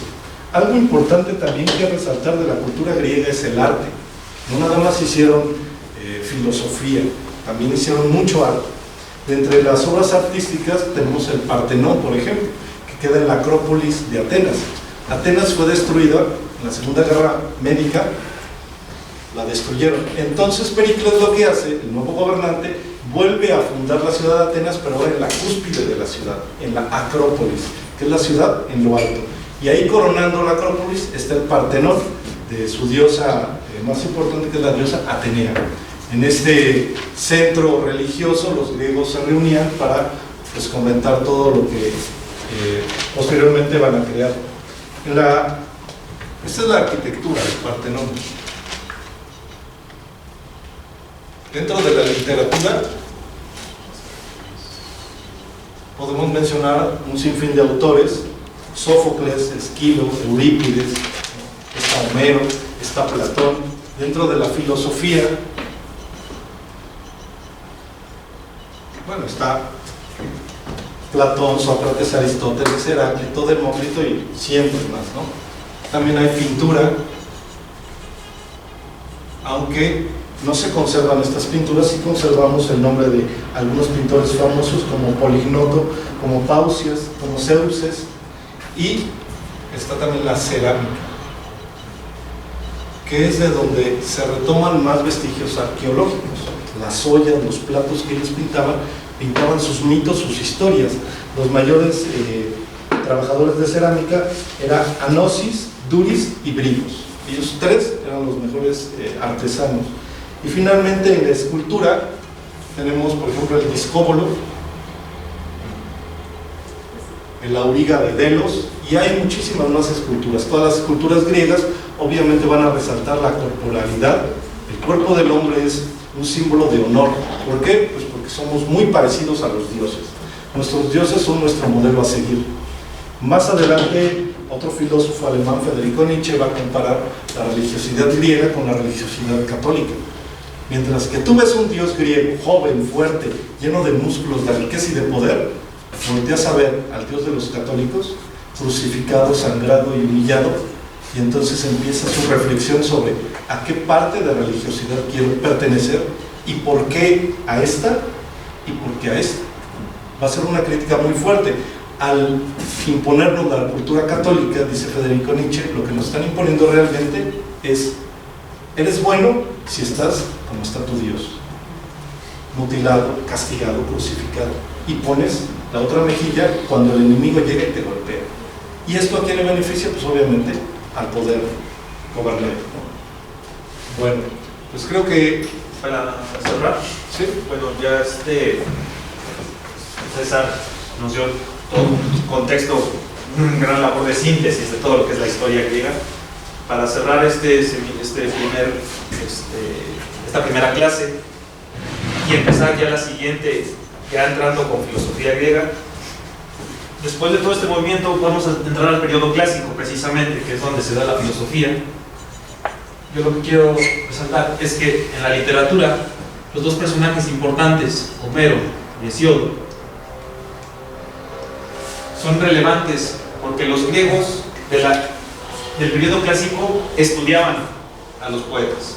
Homero y Hesíodo eran poetas, hablaban de los dioses. Es importante porque los griegos los estudiaban por una sencilla razón. Homero presentaba la actitud heroica, representaba a los héroes, el cómo actuar, y Hesíodo jerarquiza a los dioses. Al poner a Zeus como gobernante del rayo, el estar encargado de todos los dioses olímpicos, lo que está empezando son los albores o las primeras luces del pensamiento racional. ¿Qué quiero decir? Que ya empieza a haber un orden del mundo. Seguían creyendo en dioses, pero los dioses tenían un orden, tenían una jerarquía.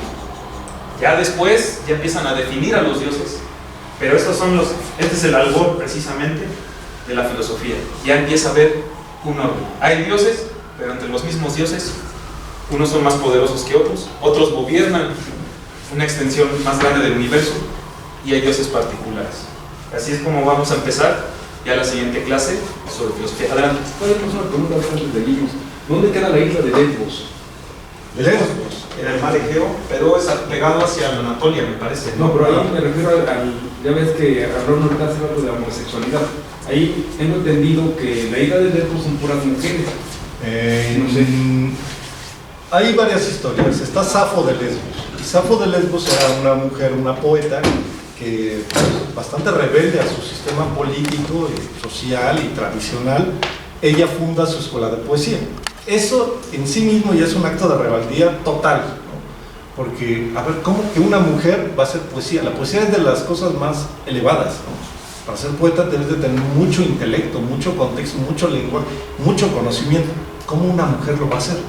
Entonces desde ahí hay un rompimiento con la tradición griega. Sin embargo, Safo estaba protegida por muchos monarcas, entonces como que tenía ese respaldo político.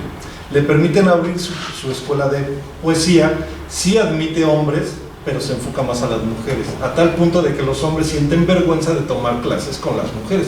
¿Cómo yo, hombre, voy a estar con mujeres? No. Entonces los hombres se van retirando y se queda su escuela con puras mujeres. Se dice, y yo creo que es un poco de la crítica mal hecha que se le hace a Safo, que como eran puras mujeres, eran mujeres homosexuales también, ¿no? Y de ahí proviene la palabra lesbiano o lesbiana, ¿no? De esta ciudad de Lesbos, donde estaba Safo.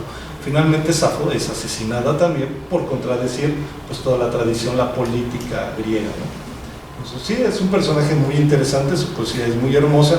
Sí hay poesía que le dedica a sus alumnas y abiertamente pidiendo pues relaciones sexuales, ¿no? Erotismo, pero no pasa de ahí. En su generalidad era un gobierno masculino, ¿no? Era muy machista en este sentido el contexto griego, pero todo basado en mitos, en religiosidad, ¿no? Cuando entra la razón, Sócrates, que es el mayor de los filósofos, va a decir, bueno, sí, me consideran el más sabio, pero hay alguien más sabio que yo. ¿Quién es? Una mujer. Ya llegaremos a ese contexto de cómo el más grande de los filósofos le da su papel a la mujer, ¿no? Y bueno, pues para concluir quisiéramos... ¿Sí? Una pregunta. Desde luego, los más grandes son Homero y Hesíodo, pero bueno, dentro de la historia también está Heródoto. ¿Es de esa época? Es Heródoto. Clásico tardío, ¿no? Sí, es un poquito después Heródoto. Heródoto ya va a empezar a sistematizar más lo que es la historia. El acontecimiento histórico.